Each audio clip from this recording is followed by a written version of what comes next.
When you watch a newscast on CBS 5, you may not realize what goes on behind the scenes. On the air, you'll see anchors, reporters, or videotape. But behind the scenes, you'll find a hardworking group of talented professionals. Each one plays a crucial role in delivering the news to your home. Here's a taste of a day in the life of our newsroom. Fade it up, music, open mic, go. Good morning, everybody. If you're a Peninsula commuter, hang tight. You're in for a long morning. The order is in the rundown there. Well, you can imagine, when you're talking about borrowing billions, it's a lot of interest. Take double, Simon ready camera Sacramento for us this morning. Simon, thank you. Take four. Numbers very similar to yesterday from the 60s coast side to the 90s in our inland areas. The 5-day forecast features weather where you live unsettled through the period. Roll the brake, fade. Hey, Julie, why don't you give the Highway Patrol a call? See if there are any road closures in the area due to this fire, or if there's any impact on traffic due to this fire. Okay. The morning news is already on the air as another day begins in the newsroom. Soon, Chopper 5 is sending back video of a breaking news story, in this case, a fire caused by lightning. As pictures are fed in, the assignment desk manager and managing editor sort through possible story ideas and crew logistics. They create a preliminary rundown, which is a working blueprint of what could end up on the evening news. At 11 a.m. today, community leaders from several local churches discussed their opposition to the Governor Gray Davis recall in Emeryville. Monique, and you said we have 5 reporters. We have 5 reporters. We had 6. Murphy called in sick. Okay. All right. We have Sherry Hu and Hank Plant and Len Ramirez and Tony Rusomano and Jeff Schaub. Sherry Hu called. She wants to do some checking on Highland Hospital's trauma center, still facing the budget axe. President Bush, I don't know if you heard, but he did make comments today about California and the recall. By 9:20, the rundown is distributed at the morning meeting. At the morning meeting, show producers, the executive producer, managing editor, and assistant news director gather in one room to discuss the rundown, what news stories to cover and how, and for what shows. Reporters call in by phone to pitch their ideas. Each reporter is assigned to work with a photographer. If Hank's going to just concentrate on the budget. All right, so we'll have her do that then, too. Okay, so that's Sherry. Hank is set. I think he's fine. Len, let's leave open for a moment. Tony, open. And then Jeffrey, do we want him to do the desalinization? All right. It's an issue, but I'm If we had more reporters, I'd say, yeah, go for it. I like that What's story. the goal of this conference? To come up with a viable way to do this for to make The West Coast. for the West Coast. For It's just a big story. Yeah, I say stick with that. Okay. And it's not Marin County specific if No. that's a concern. All right. And It's, he was it's hot. region-wide. Oh, Okay. that sound fair. I would argue let's keep Jeffrey on that one, and he has to take the story past a bunch of men sitting around a table saying we must make our water safer. Well, let's revisit it then. Do we want to put somebody on it as opposed to just trying to piecemeal it? If it's such a big talker, based on what we've got Lynn and Tony left. Lynn Ramirez, CDF. What do we want to call that? CDF. Youth offenders or something like CDF that. suspension, CDF youth. CDF youth. The meeting lasts for about an hour. When it's over, producers head back to the newsroom to arrange or format their shows. Each newscast lasts a certain amount of time. The producer decides on the length of each story, where that story appears in the newscast, and assigns writers. And all of this goes on before the noon newscast begins. 40 seconds of chopper stuff. Okay.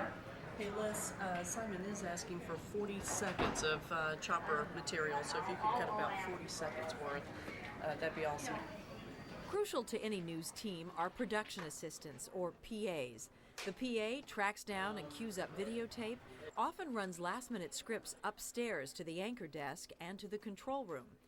In the control room, you have another team of professionals, including the show director, assistant director, technical director, and audio technician.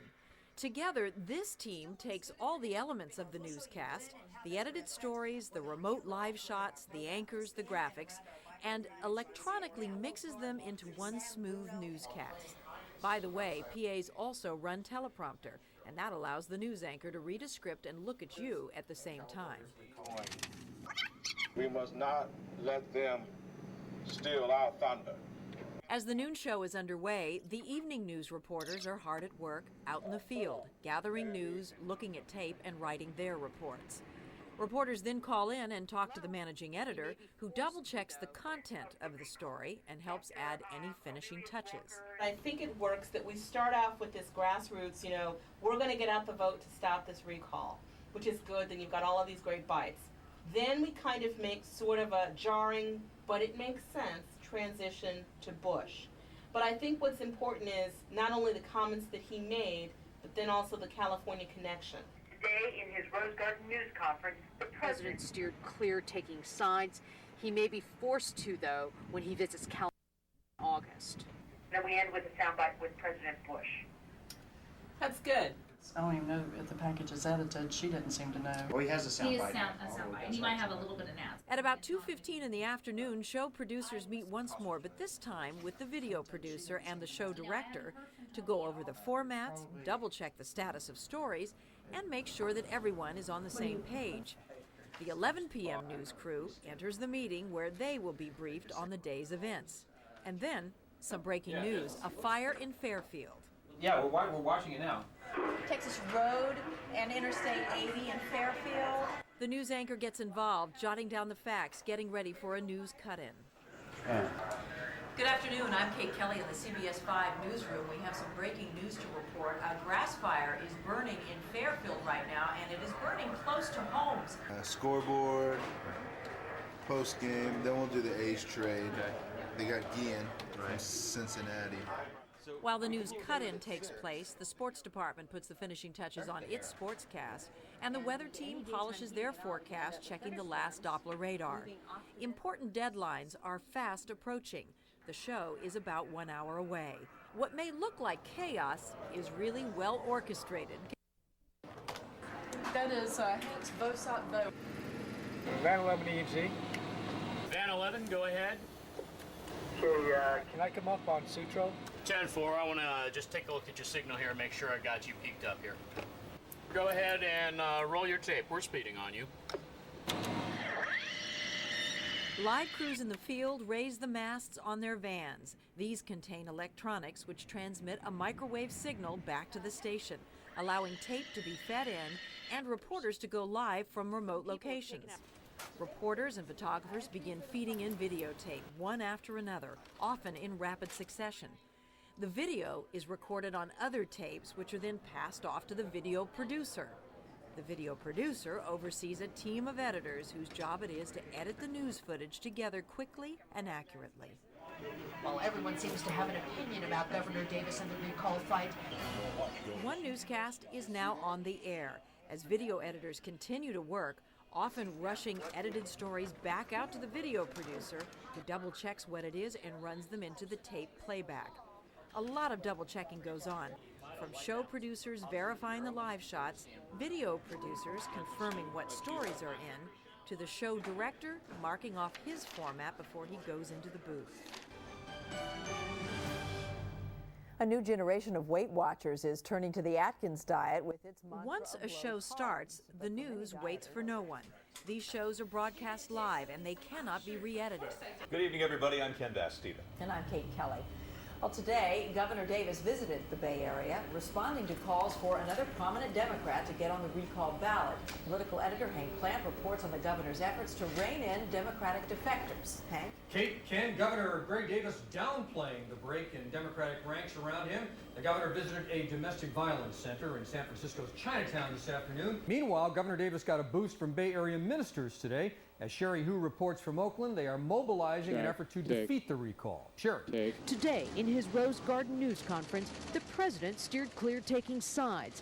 Now, so far, 57 people have taken out papers to be on the recall ballot to replace Governor Davis. And Hank, that's only a survey of 16 counties. Long way to go, Sherry Hu in Oakland. Thank you, Sherry.